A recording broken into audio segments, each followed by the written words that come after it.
Hey everybody, welcome back to another episode of Swedenborg in Life. Today we're going to be asking the question, why doesn't God just tell everybody what the truth is? And our topics are going to be covered that fact that instant truth is inflexible. We're going to look at the function of doubt, and we're going to look at the importance of rationality in Reformation. So Richard Dawkins, who's a prominent atheist scientist and author, was recently asked, if you did end up meeting God, what question would you ask him? And he replied that he would ask God, why did you go to such great lengths to conceal yourself? And this brings up a conversation around the fact that we're all in this thing called life, and yet within this experience of life, there's no blatant, undeniable bulletin or instruction manual that makes the basic reality of life obvious. Based on observations of the same world, there are huge numbers of people equally adamant about the truth of totally conflicting worldviews. I've even heard someone who's had something as vivid as a near-death experience later express doubt. Was it all just something that I made up? So if there is a God behind it all, why is he so lax about making sure everyone has the right information? Stay tuned.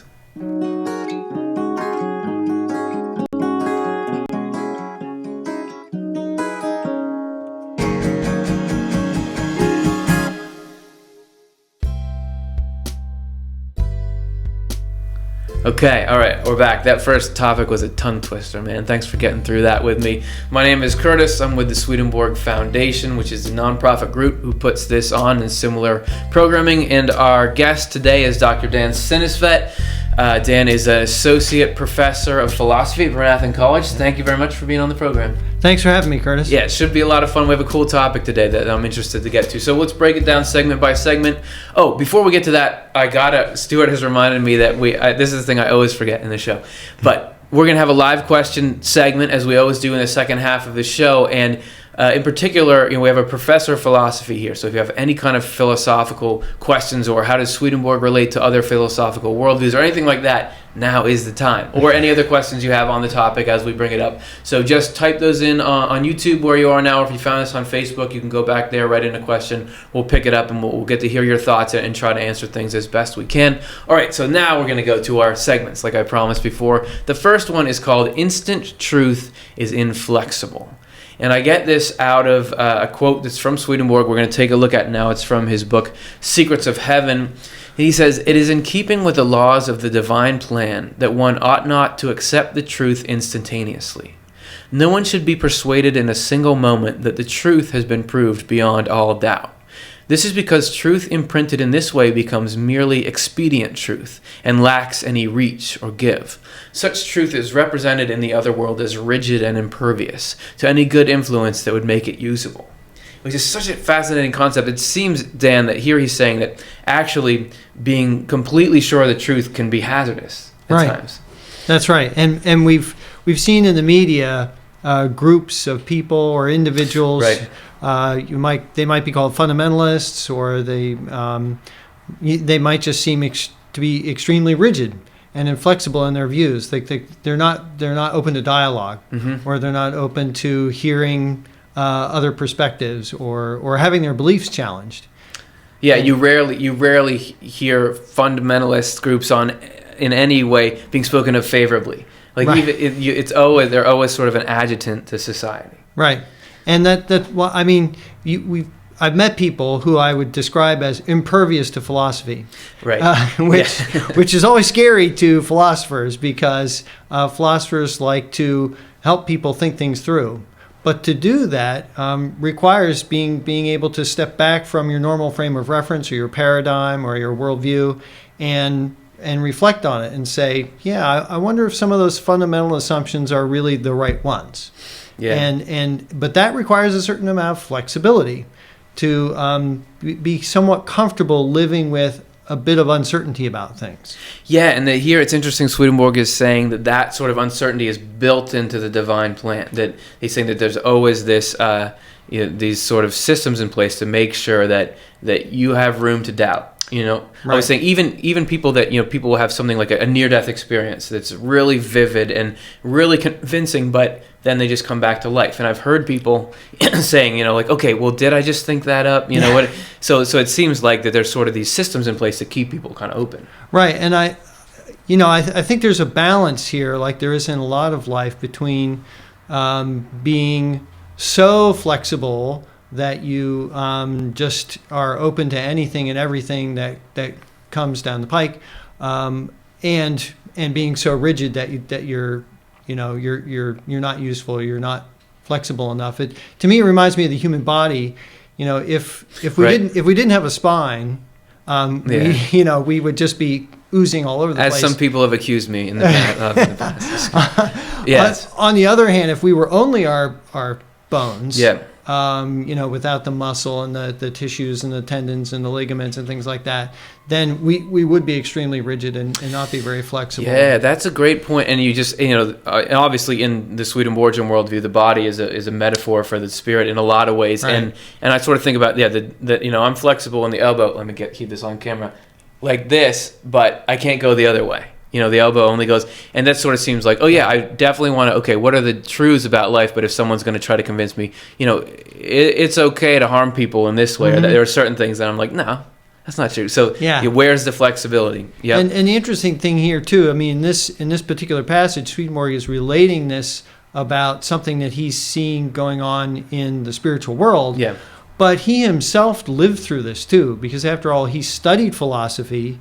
And before he had his revelatory experiences, his spiritual experiences, he was a philosopher. Mm-hmm. And you can see at certain points in his philosophical and scientific writings, he has doubts and he's not completely certain about things. So he's not writing about this strictly from an observer or neutral standpoint.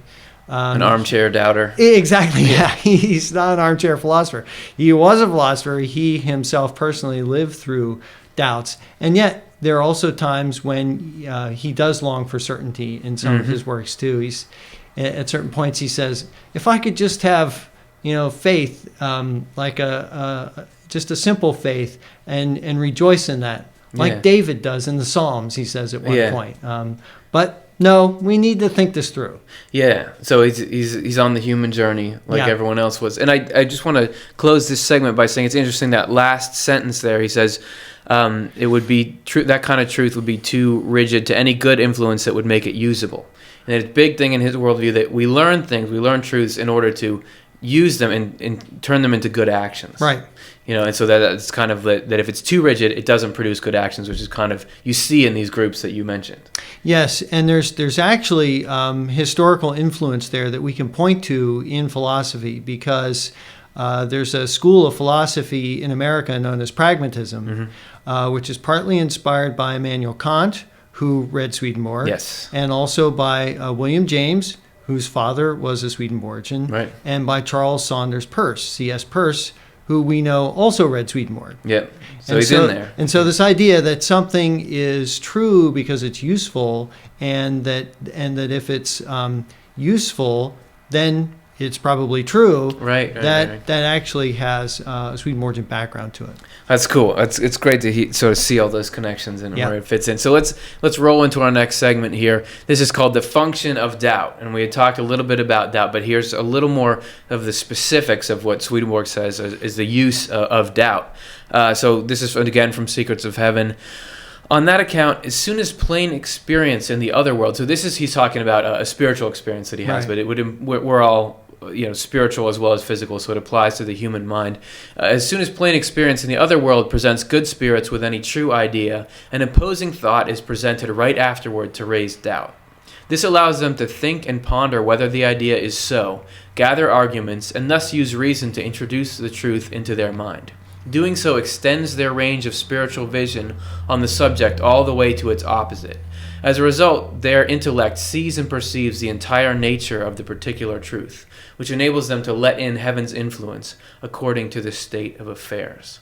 So it sounds here like he's saying that actually this process of weighing things in the mind and kind of thinking them over is essential, really. That's right. So before we saw the idea that it's not such a good idea to just be instantaneously convinced of something. And you can actually see that reflected on the negative side to terrible terrorist acts and things like that. And on the humorous side in certain movies where someone will say, oh, you should always be honest, and a certain character then proceeds to say absolutely everything that's true all the time. Right. It's very humorous. Liar, liar. Things like that. But here he's getting into this idea of, well, but you really need to reflect on it. You really need to think about it. Use your reason. Look at the arguments, and there's going to be evidence and arguments pro and con. And going back to your early statement about Richard Dawkins, that's actually something. There's a problem in the philosophy of religion called divine hiddenness, and it's something that Christian philosophers and other theistic philosophers are not unfamiliar with, and in fact they have debates about it themselves. To what extent should God try to hide himself to preserve our freedom or to help us reason, or to what extent should he show us himself, or to what extent does or has he showed us himself, and where does the evidence lead you in that? I like the idea that the doubt comes along, and often if you're already inclined to be religious, you think about doubt as attacking religious ideas, like atheistic doubts attacking your idea of God. Right. But you can also look at the other direction from the point of, if people have false ideas or wrong-headed notions, doubt is actually a really good thing then for them. Yeah. Because otherwise you might not give up your false idea or your wrong-headed notion, right? Yes. And that sense of imperviousness that's there, you can actually see that, I think, in our language sometimes when we talk about someone being thick-headed or a blockhead, yes. this idea of Charlie Brown. It's just hard and inflexible. Yes. And right? I'm sure we all know people that we wish would doubt something. Right, yeah. Yes. And it's interesting that he talks about extending the range of spiritual vision, and that through this process of doubt, thinking things over, gathering arguments, you actually understand the nature of this truth more. You don't just, like, if you read it out of a textbook, oh, this is true, but if you've gone and lived it in the field, you have this deeper, more working understanding of it. Right. It sort of reminds me of the difference between some sort of flame war online, where you get people that are I'm familiar with those. I work on YouTube. Posting things they're absolutely certain, and it just is a clash. Whereas people taking their time, really thinking it over, mulling it over, looking at the arguments pro, looking at the arguments con, weighing them up. And then you get this sort of broader range of the whole spectrum of the idea. And what's great about that is then that the passage actually seems to say, if you're comfortable doing that and you're sort of comfortable resting in the Lord's leading in that way, you actually then open yourself up to heavenly influence. Mm-hmm. And I think that you can move beyond the stage of just sort of what we might call logic chopping, or I've got this argument, and no. Now you must believe that I win 5 points to 4. Correct, exactly. I think you can move. I mean, that's a useful stage to go through, and it's certainly, I think, one of the keys there is it actually helps you develop a sense of yourself. Mm-hmm. Swedenborg warns against people who don't do that. They don't develop a sense of their self, and then they are easily sort of led around by the nose. Right.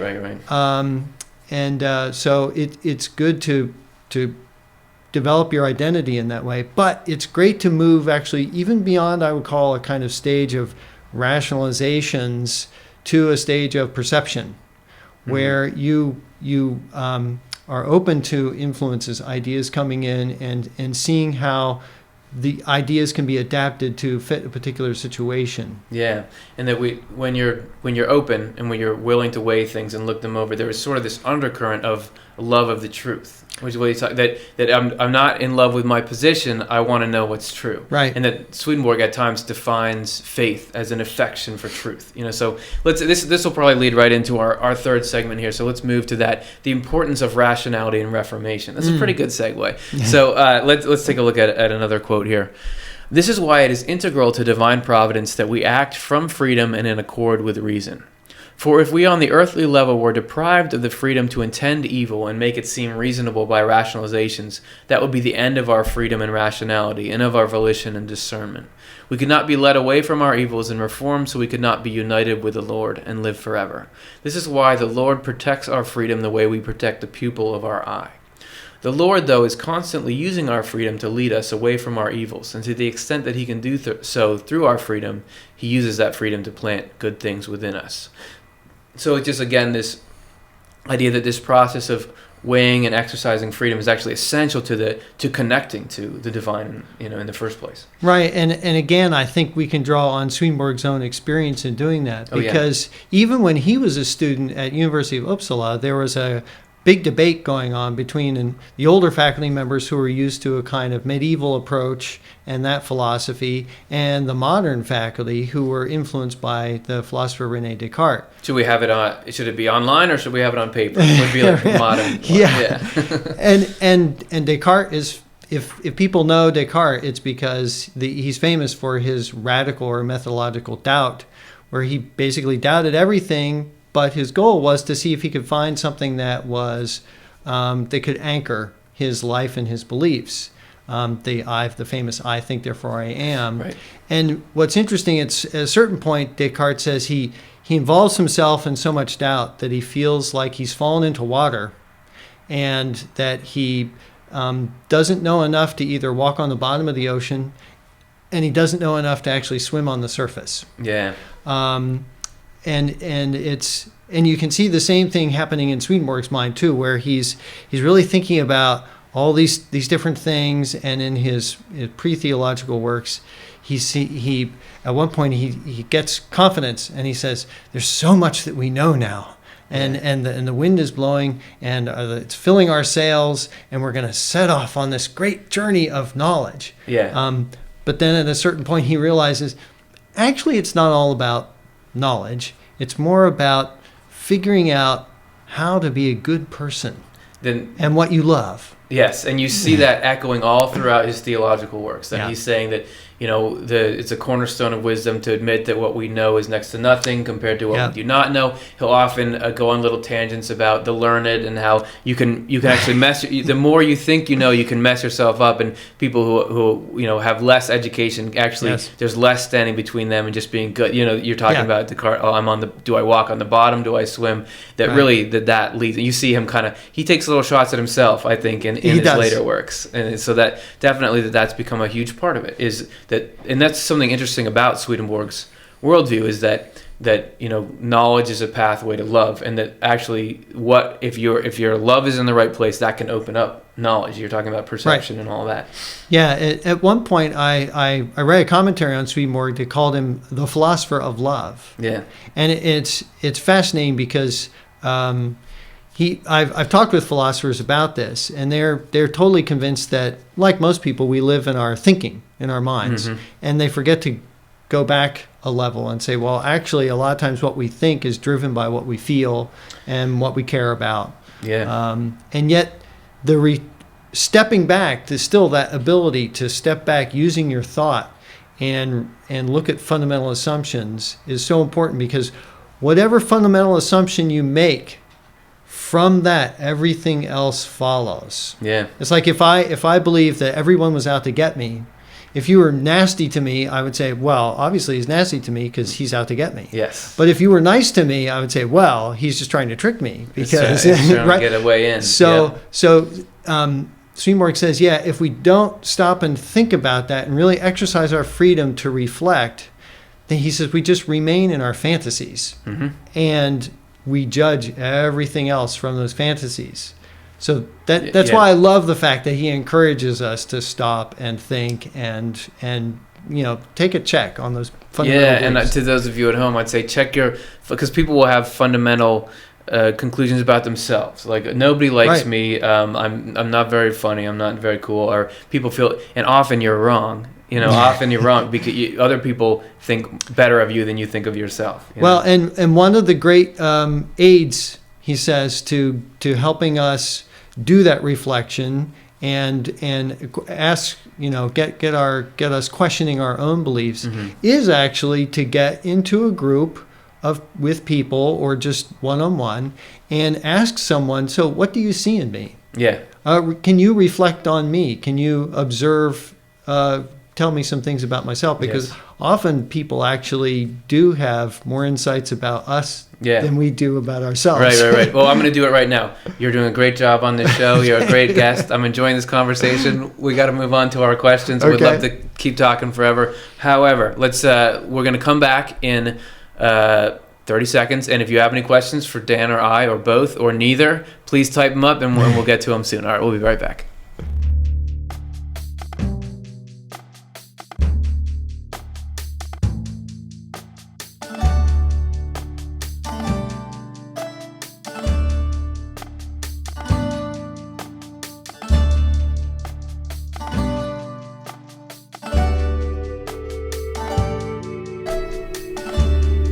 All right, we're back, and we're here to hear what you all have to say. So let's take a look at our first question now. This one comes from YouTube, from Jazz. Why didn't Jesus talk about the angels? Sorry, don't want to be mean. I just stumbled into your channel. It seems like you are worshiping the angels rather than Jesus and God. So, Swedenborg, that's an interesting thought. Swedenborg is a big fan of the New Testament. If you start reading Swedenborg, you will find. You also find when we had these quotes, and he says the Lord all the time. Right. Swedenborg says the Lord. What does he mean by the Lord? That's Jesus. Yeah. Right. But then again, people might hear that and say, oh, he only thinks you have to be a Christian. But when he says Jesus, he's talking about the human God. Right. This is God as a person. Right. And that it's important to think about God in that way. So because then you can have sort of a relationship. And we know that the Bible actually says many things about angels. Yeah. There are angels talked about in the Old Testament. There are angels in the New Testament. Yeah.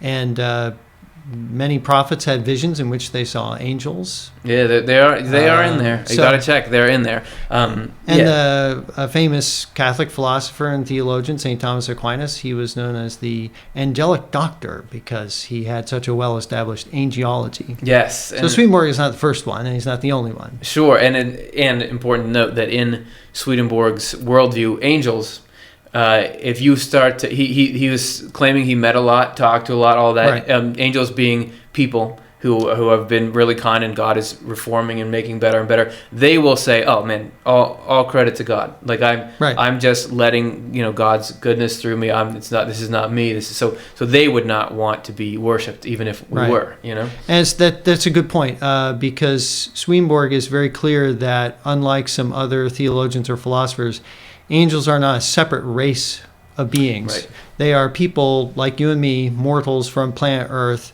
whose natural bodies have stopped functioning, and their consciousness continues, though. Yeah. And it continues on a different plane of reality. Yeah, and we all probably know a few angels at this point that have left this world.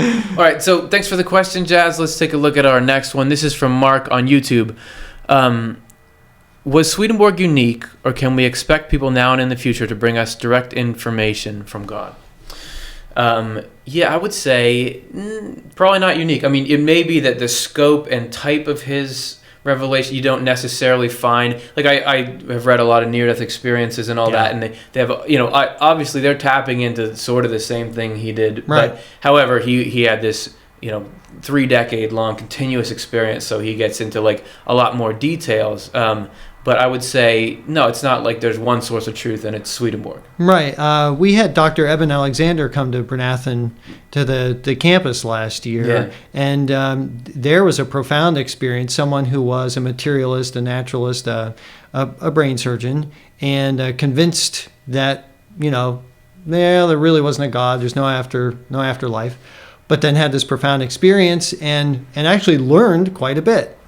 He met God, he met angels, and he's now convinced that there is a life after death and that there is a God. Yeah, and convinced, but like we're talking about here, he had a period after he had that experience where he was like, what was this? And like I remember hearing him talk a bit about like, was this a coma? What, and he would had to read a lot and do all that, and then and now he is where he is. So that's a great one to bring up for this. Yeah, and we should note too that he didn't want to title his book "Proof of Heaven." That was the publisher's idea. Yep. His title was an N of one. N of one. So just one person's experience. Yes, but that's the world of trying to get a book sold. Because if I was a publisher, I'd say no, we're naming this "Proof of Heaven." We're going to sell 1 million copies. But he's been dealing with the fallout from that for sure. All right, so great. Thanks very much for the question. Let's take a look at another one. This is from Judith. Why did God decide to construct it in this way if he could construct it in any way? Why did he not create us awakened? And that's a great question, because we're all here dealing with life, which can be a tough pill to swallow at times. Yeah. So why isn't it just y'all start that way? So I'm going to give a couple thoughts, and I'd love to hear yours. First of all, order. Just like everything in life, God, the way Swedenborg describes God is order. There's not this arbitrary sort of power. Like you see everything in life. If you want to get a baby, it doesn't just appear; it has to form in the womb. It has to, and conditions have to be perfect there, and everything. And for our bodies to grow, you have to have food. Everything goes by order. And that similarly to form, and if the order is disrupted, you get negative side effects. Right. And similarly with human consciousness, Swedenborg describes way back in the day, when in a sort of an initial state of humanity, things were a lot better. People kind of had open communication. I talked about this last show, but because of people's sort of choices of sort of more superficial or self-centered concerns, there was kind of this, and then we pass those along to the next generation. There's kind of this, it's a sort of a polluted state we wake up in. It's not intentional, but God can't just stop it. Right. It's got to be resolved through the same order. Right. Just as we start off the show by talking about it's actually not good to be instantaneously convinced of the truth of things. So Swedenborg pictures, just as all of nature has developed in a very organic, kind of natural way, you might say, but obviously guided by God himself and spiritual energy. Just so with our own consciousness and our ideas and our affections and our loves, it's the same. He's very process oriented. Yeah. So things have to go through various stages, as you said, with gestation and development. It's the same thing on the inside as it is on the outside, and all around us too. I mean, there's developmental stages for fundamental particles of nature, and entire galaxies go through stages of development as well. And with the end in mind, that this creates a better end product. Right. And somehow through, and he talked a little bit Swedenborg talked about in one of his quotes that knowing the opposite of something really gives you a full perspective of it, and that by living this life and going through all these things that are negative, we really are shaping our container so that really genuine, informed happiness can come in. The end game for God is eternal happiness, and that this can actually lead us to deeper, fuller happiness. Right, and usefulness too. Because when you actually have to go through something, you are much better able to relate to other people who are either about to go through it, and you can coach them and mentor them if they want it, or you can help people who have gone through it. You can sort of help them process what they've gone through, and you can do that because you're not only speaking just from experience rather than from, say, a textbook, but there's a sympathy and empathy that's going on that is communicated to that person rather than just thought to thought or idea to idea. Yep, absolutely great. And so let's take a look at another one here. This is from M. Christina on YouTube. It was my understanding that God has a plan for each soul's evolution, according to Swedenborg. Wouldn't it be true then that what it revealed to us should not interfere with this plan? So we're looking at that we talked about this a bit last show I was on, and we were talking about why don't those who have died contact us more. If there really are people, are angels living in the next world, why don't they just tell us what's going on? And we were talking about that just as we were just mentioning, there's all these specific conditions that lead to the development of things, and that if there was going to be some kind of information that would somehow keep us from the development that God is kind of intending, we'd kind of that would actually be harmful, even though it might feel good in the short run. Right. So, Right, and one of the points that Swedenborg, and I would also say particularly the existential philosophers make, and I'm thinking of philosophers such as Soren Kierkegaard and Albert Camus, is so truth can come at you. I could zing you with some truth, okay? Yes. And I could do that independent of the state of your life, your moral character, or your feelings, okay? Right. And there it is. The problem is that piece of truth doesn't fit in with everything else that's going on. It's sort of like you've got a puzzle, you're making a puzzle, and it's only missing one piece, and I take a piece from a different puzzle, and I try and jam it in there. Right. It doesn't work, and that's why the existential philosophers, for example, talk about existential truth, because it's got to be a truth that is part of your experience of your life, not somebody else's, and not some truth from nowhere or some sort of objective truth. Yeah. And it's gonna be bound up with your passions and the paradoxes that you're struggling with in your life, and your experience of sort of being caught between infinity and time. Things like that. I don't know if my words are quite conveying it's conveyed. The organic nature of it. It makes me think of also go ahead. The plan is to not have something completely foreign come into your life and just knock you over. Yeah. If I could go back to Scripture for a second, the disciples come to the Lord and say, increase our faith. And he says, go and do your duty, do your job like a good person, and don't take any credit for it. Just say, we did what we were supposed to do.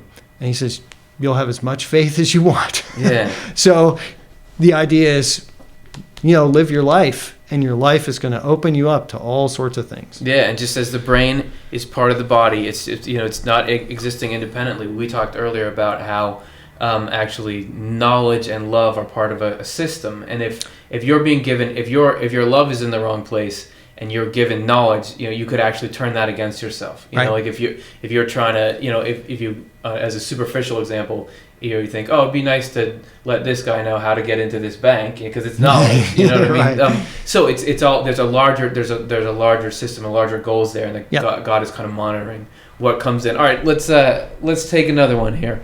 Where this is Judith on YouTube. If you say God can't, how can that be if God is all powerful and can do anything?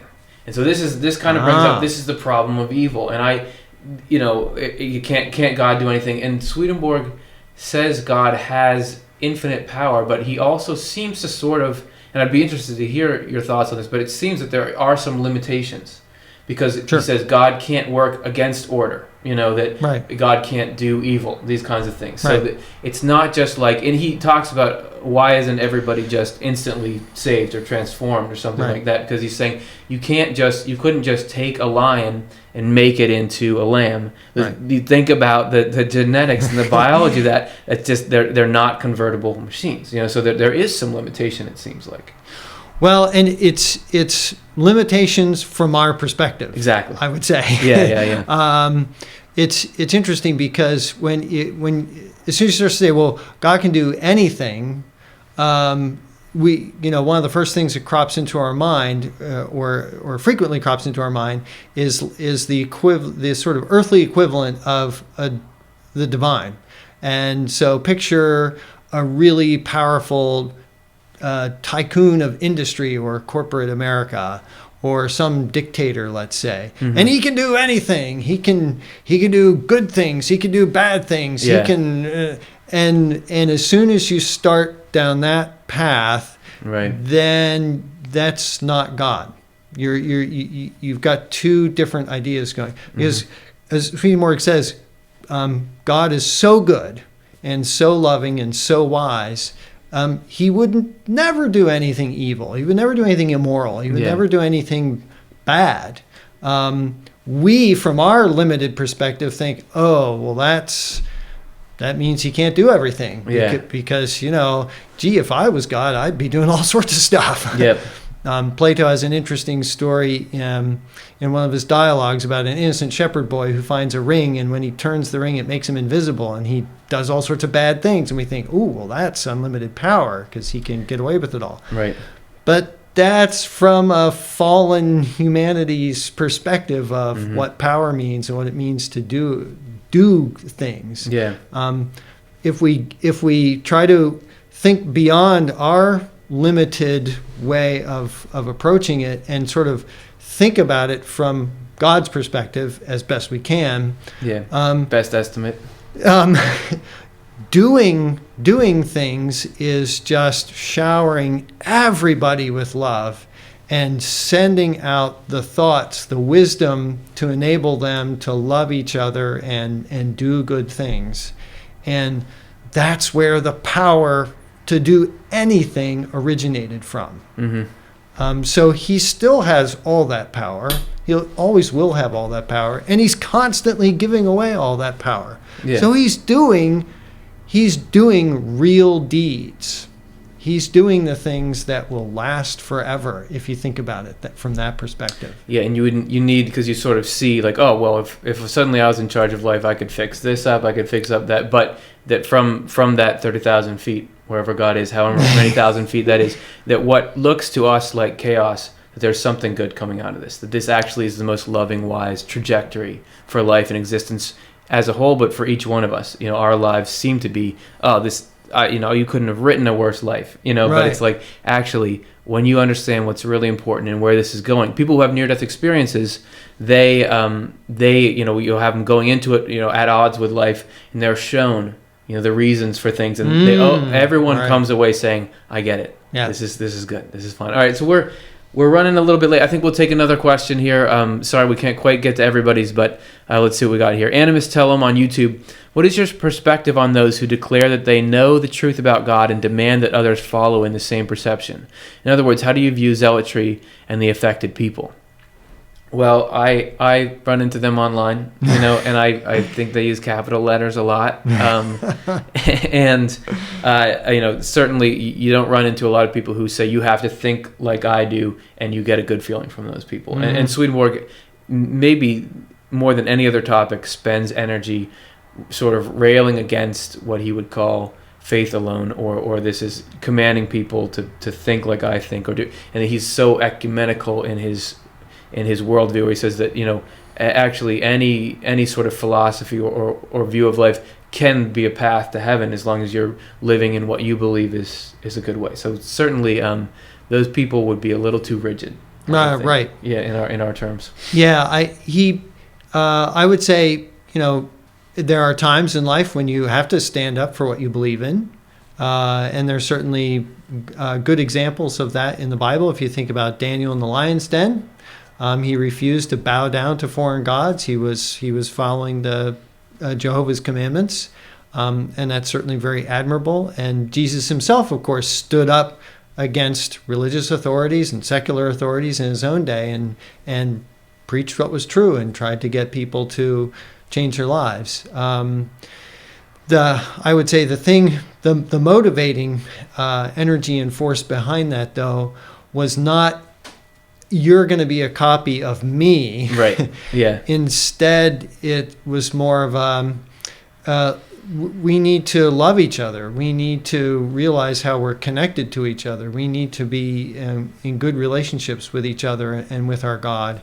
And that's the key. It's more a message of liberation and an appeal not just to fear, because fear is often, that's what freezes people. That's what takes away their ability to think clearly. Mm-hmm. Instead, it's use an appeal to reason, which again that's why I think one of the reasons why philosophy was invented, right? Yes, is to overcome these baser appeals and try to appeal to our higher self, because that's one of the things that distinguishes humans from animals. And I think Swedenborg's vision is that even though you and I will never think exactly the same, yes. But the great thing is we can have a common end. We can have a common purpose in life. We can care deeply about the same things. And it's at the level of our feelings and our affections where there is more unity. It's harder sometimes to see that unity because what we can see better are ideas and thoughts and arguments.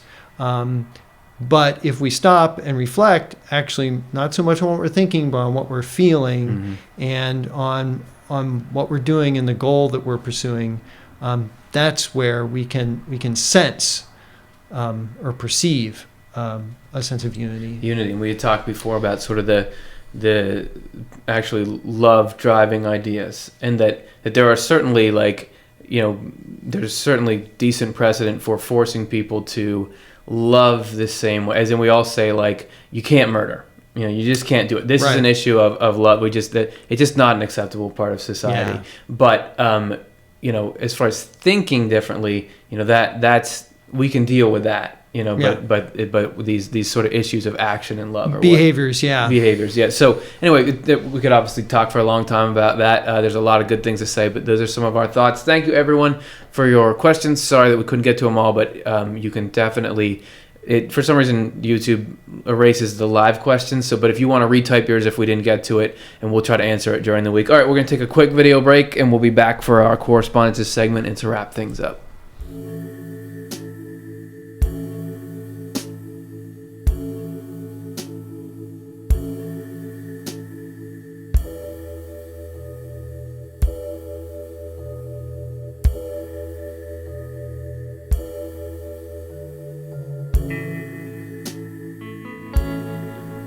All right. So again, always great to hear what everyone's thinking about, and then we had great questions this time, and very, very people are really thinking about this subject and asking the big ones, and so it's good to just kind of throw out our ideas, and hopefully everyone at home can take what fits and leave the rest. Use your rationality to weigh things.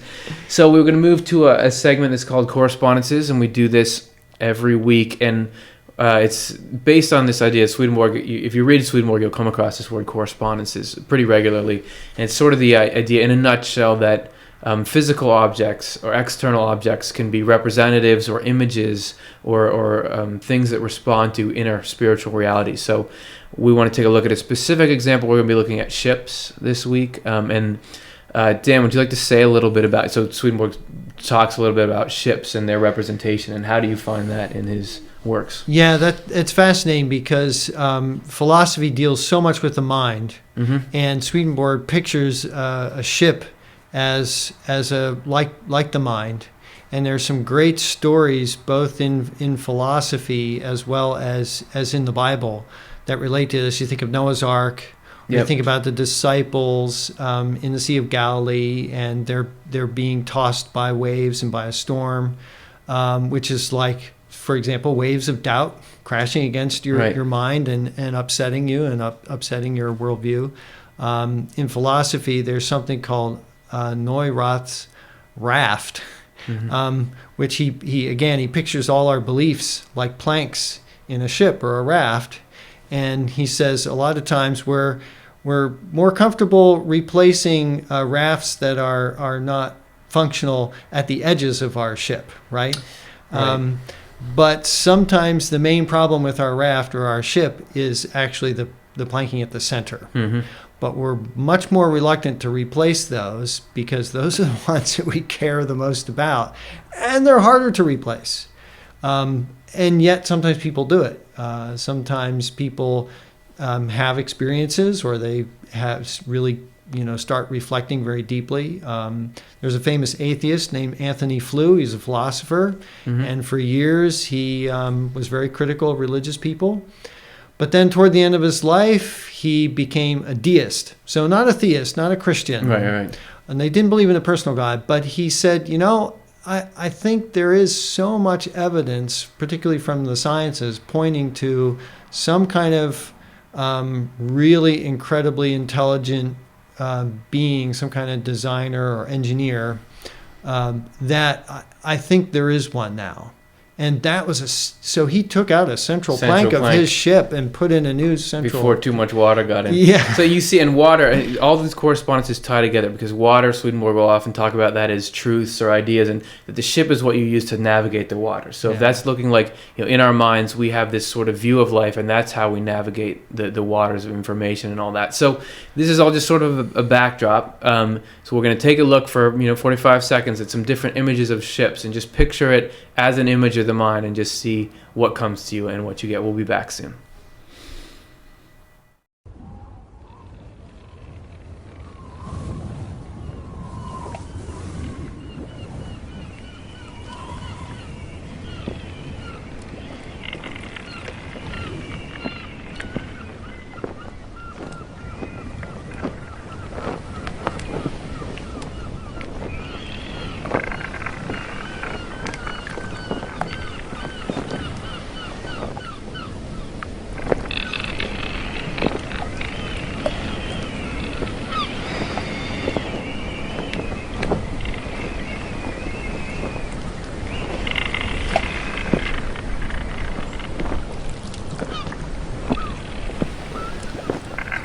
All right, so there's all kinds of cool stuff there, and that ship is in front of mountains, which mountains have this or their other correspondence of like higher love and approach of the divine. So it's just there's all kinds of cool stuff to dig into there. Thank you everyone for watching. It's been great having you. If you guys want to help this show continue and spread and all that, please consider making a small donation.